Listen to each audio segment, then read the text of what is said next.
For KTM's MotoGP team, the 2025 off-season was all about surviving. And it has survived, but it is hardly thriving. So what's going on? And how much strain does this put on KTM's long-term plan of building around star rider Pedro Acosta, who is already at the center of the rumor mill? The MotoGP season has begun with two particular tracks, and the KTM RC16 has looked fundamentally limited at both. Ducati remains firmly out of reach. This was to be expected, and KTM could argue it's at least closed the gap over one lap, but again, we're comparing it to a Ducati that has effectively discarded all of its main upgrades for 2025. Anyway, establishing the KTM as the clear second best bike on the grid should have been the minimum target. So far, not met. If there's any bike that has any claim for being a likely clear second best, it is the Aprilia, whereas KTM is increasingly finding the resurgent Honda a handful. Last time out in Argentina, the Honda was vaguely better, but it was striking just how much better it was in the second part of the race in particular. Consider too that in this data, the pace of Marini and Mir was constrained by the pace of Binder and Acosta.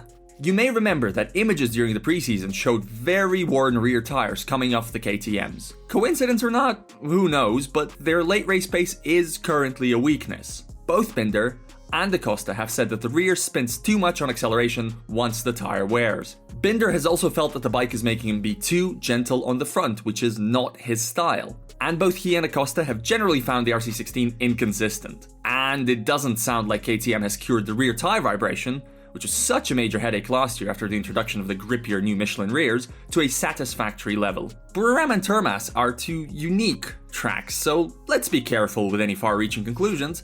But let's be clear, these are not tracks antithetical to the KTM. It had a lot of performance in Thailand last year, and it won the sprint with Binder in Argentina in 2023. KTM is holding out hope that a more conventional run of races will show the bike from a better side. Here's the view of tester Pol Espargaro, who spoke to us in Argentina. Yeah, it's very difficult in the first races of the year to really understand where the bike is, especially because are places like here in Argentina where you don't really come often. You cannot work with this kind of asphalt together with the tires. So you face situations that in Europe you would not face. So also that situation is difficult because what you do, you change so much your bike that it has been very good during the preseason because in Malaysia the bike was okay. Also for us in the test in Jerez, in Misano the bike is working well. So it's a difficult situation. So it sounds like part of your role right now as test rider is telling the guys, stay calm, we know when it gets to Europe it's going to be better. Yeah, for sure, but it's difficult to tell them to stay calm. From outside it's easy, when you are on the bike, it's hard to calm down when you see other guys overtaking you. But anyway, I believe and I trust that the bike that we have, the package we have, it's much better than what is happening right now in Buriram and in Argentina. It's going to come back in a good mood, I believe, in Texas or in Qatar. So we need to be a little bit patient. At this point, you might feel like there's an elephant in the room that we're avoiding. KTM, the manufacturer, has been in huge debt and self-administration is yet to 100% secure its long-term future. Val's spoken to KTM Motorsport boss Pit Beirer, and Simon, you've spoken to all the riders, Tech3 boss Hervé Poncharal as well, and they've all insisted to one degree or another that everything is fine and this performance level is not connected to the wider KTM crisis. But can this actually be true? Do you believe it from what you've seen? I mean, I've seen so much of this in the past from KTM where they start the season and they're completely inconsistent and up and down that, yeah, I kind of do believe it because none of it's really out of character. For the longest time, we've seen this from them. We've seen kind of inconsistencies at the start of the season, a bit of time to get going, turning up to testing and not being able to put together, kind of a finished article race bike right until the end of their testing program, then be chasing their tail a little bit regarding base settings and things like that. We've talked a lot on this channel about the issues that they have seemingly with letting the engineers try and build a new bike to fix every problem and how often that ends up setting them back before they're able to find some progress from it. And I mean, if anything, if the engineers are still doing that, like it seems, then it's probably quite indicative that actually there's a fair bit of money in the pot for them to still experiment with building new things every week to try and solve all of their issues. Binder is the lead KTM in the standings right now, which makes sense. He is exceptional in his ability of dragging out respectable results from a limited bike. But Acosta remains KTM's prize jewel. KTM's financial catastrophe from last year may have already shaken his faith in the project, or at least that of his manager, Albert Valera, and if so, then the rough start to 2025 is a second hit. It is important to remember that Acosta remains under a 2-year contract with KTM, presumably a lucrative one at that. It is even more important to remember that when it comes to MotoGP contracts being unilaterally terminated, so when one side just decides to do it, that's usually a mechanism available to teams rather than riders. A 2-year commitment doesn't mean Acosta will definitely see out 2025 and 2026 in KTM Orange, but if you're thinking, well, Marc Marquez left Honda early, so it's simple, right? Marc had the career earnings to fall back on, he had already established himself as a Honda legend, and he wasn't really the right rider for Honda in its 2023 state. Too good, too expensive. So, comparatively, KTM sanctioning an Acosta exit is so hard to imagine. Okay, so keep that in mind as a disclaimer. But there has been no shortage of reports linking Acosta to a VR46 Ducati exit route ever since he was at Valentino Rossi's ranch for Rossi's annual 100 kilometers of Champions flat track race earlier this year. And these have not been 100% shot down by VR46, which in theory has no room for Acosta and admits that, but has been very complimentary publicly. Acosta himself emphasized in Argentina that he has a 2-year contract and added, "We are in the second race of the season, come on boys." And his manager Valera has now told motorsport.com that it is way too early to look at alternative options.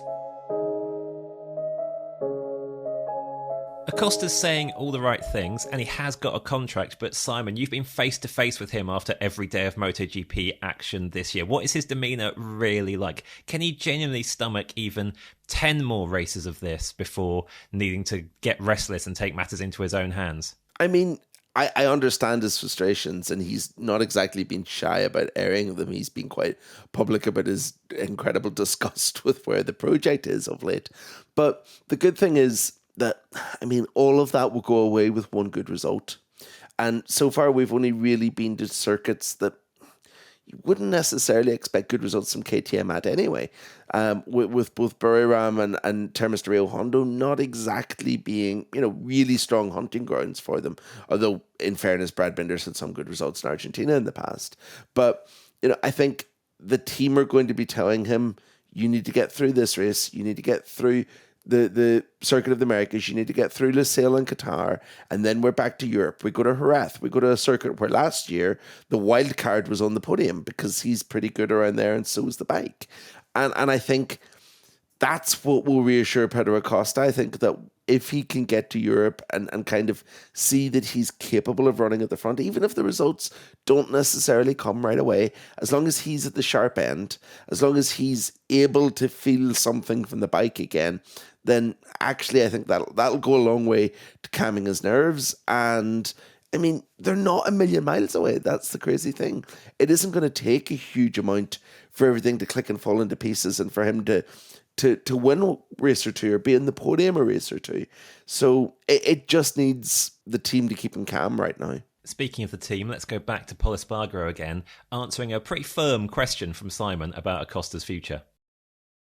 We've seen some stories from here in Argentina about Pedro in particular maybe trying to explore some other options for next year or looking at other things. Is that maybe a little bit because he's young and he wants everything right now? And yeah, sure, he wants it. He wants it right now, and I understand he's young and he's talented and he wants to win. As we, KTM, part of KTM, wants to see him winning and wants to see him winning on the KTM. At the moment, Pedro is on this team with a contract of 2 years, so there is no point to really worry about it till something happens. So at the moment, this is super nice to have Pedro. Pedro is, as I said, a great and talented rider that I believe we are going to enjoy a very good results this year. So yes, Acosta's contract runs to the end of 2026. KTM's not even confirmed to be staying around in MotoGP beyond that. Simon, we've talked about the potential VR46 exit route, but you've got another option in mind that you think might actually be likelier for him, haven't you? I mean, for me, it makes a lot of sense to see this guy in a Honda in the future. that's a bike that's absolutely on the rise at the minute. We know that he was very complimentary about where the bike is coming out of the last round after he spent quite a bit of time fighting with one in Argentina. So he knows that the Honda is improving. I mean, there's not many teams in MotoGP that have the financial clout to potentially help him find a way out of a KTM contract financially. In fact, probably the only one right now is Honda. They've got a rider in the form of Luca Marini, who's currently out of contract at the end of this season. So there's a natural space for him to step into as well. And it just seems to me like it would be a good natural fit. It's a team that in the past has historically performed very, very well with Spanish riders. They're good at taking young Spanish hotshot superstars and turning them into world champions, as we've seen with Marc Marquez.